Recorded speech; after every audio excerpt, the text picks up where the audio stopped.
we're in a very precarious position now where we're now going to introduce a piece of technology where people will have, if you're not vaccinated, you're not allowed inside the premises, and if you are, you are. So you can split families, split partners, split loved ones.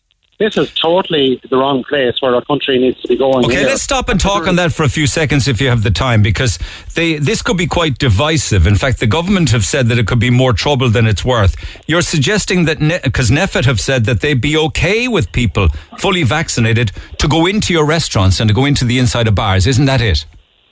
Well, that's the proposal from NPHET to the government.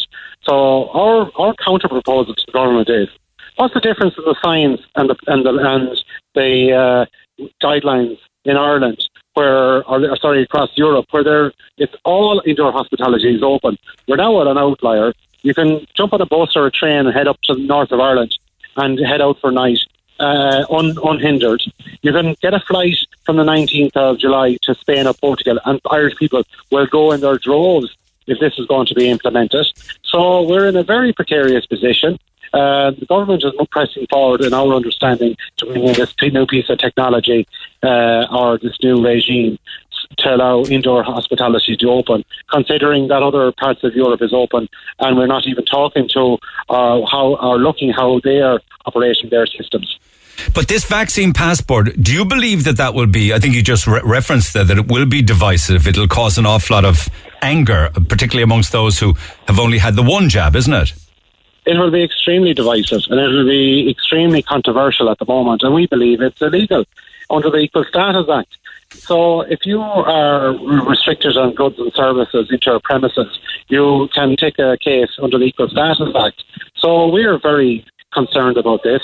We need to talk to the government. We've actually wrote to the government back in March when this was first floated around the digital certificate, and we never got a response to it. Now, lo and behold, 3 or 4 months later, we're now in a position where it's the 11th hour of the 11th hour again. Our industry is ready to open next Monday. We don't know whether we're coming or going, and it's causing deep distress for our staff. And finally, on the staff issue, does that mean now all staff have to be vaccinated to come in and work inside in our premises?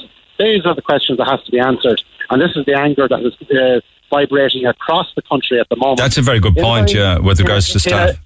In a very measured approach. We'll take this in a measured approach. We're not going to be taking to the streets in protest. What we will be doing is we'll be articulating our points very clearly, very distinctly, and under legal basis.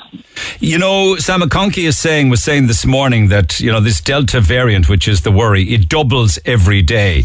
And I'd imagine that the Cabinet and the government are probably freaked out by the NPHET projections. You know, this worst case scenario of 700,000 cases across the summer and perhaps 2,200 deaths. That's fairly grim and sobering, isn't it? Those kind of projections. Yes, and if memory serves me correctly, and it feels like a lifetime ago, last March, the projections for the first 3 months of last March when COVID hit was 15,000 deaths in the first 3 months. So there is projections. We actually acknowledge there will be projections around it.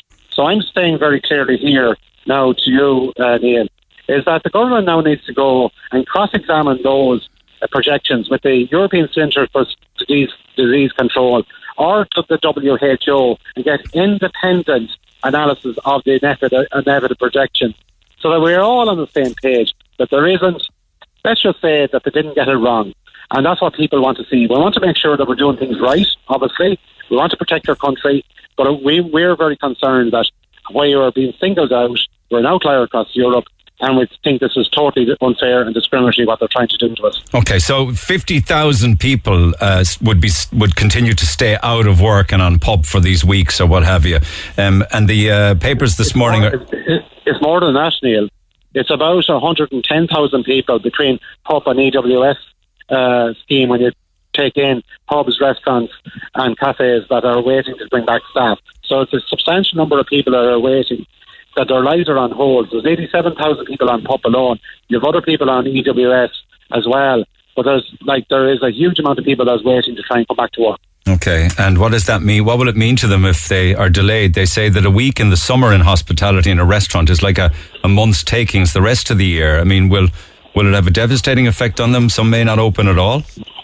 Well, based on the phone calls I'm getting this morning from distressed business owners and distressed staff, they're at their end of the tether here, Neil. We've 500 days of this torture that these businesses have gone through. The stop-start approach, the lastminute.com approach, and this seems to be like at the 11th hour again. Why was this not all discussed 3-4 months ago under the plan to live for living with COVID?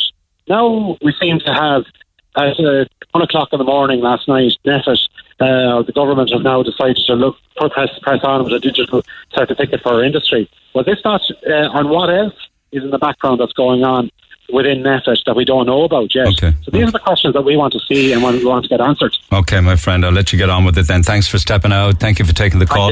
Adrian Cummins, the CEO of the Restaurant Association. Neil Prendeville, the voice of Cork. Weekdays 9 to 12. Cork's Red FM.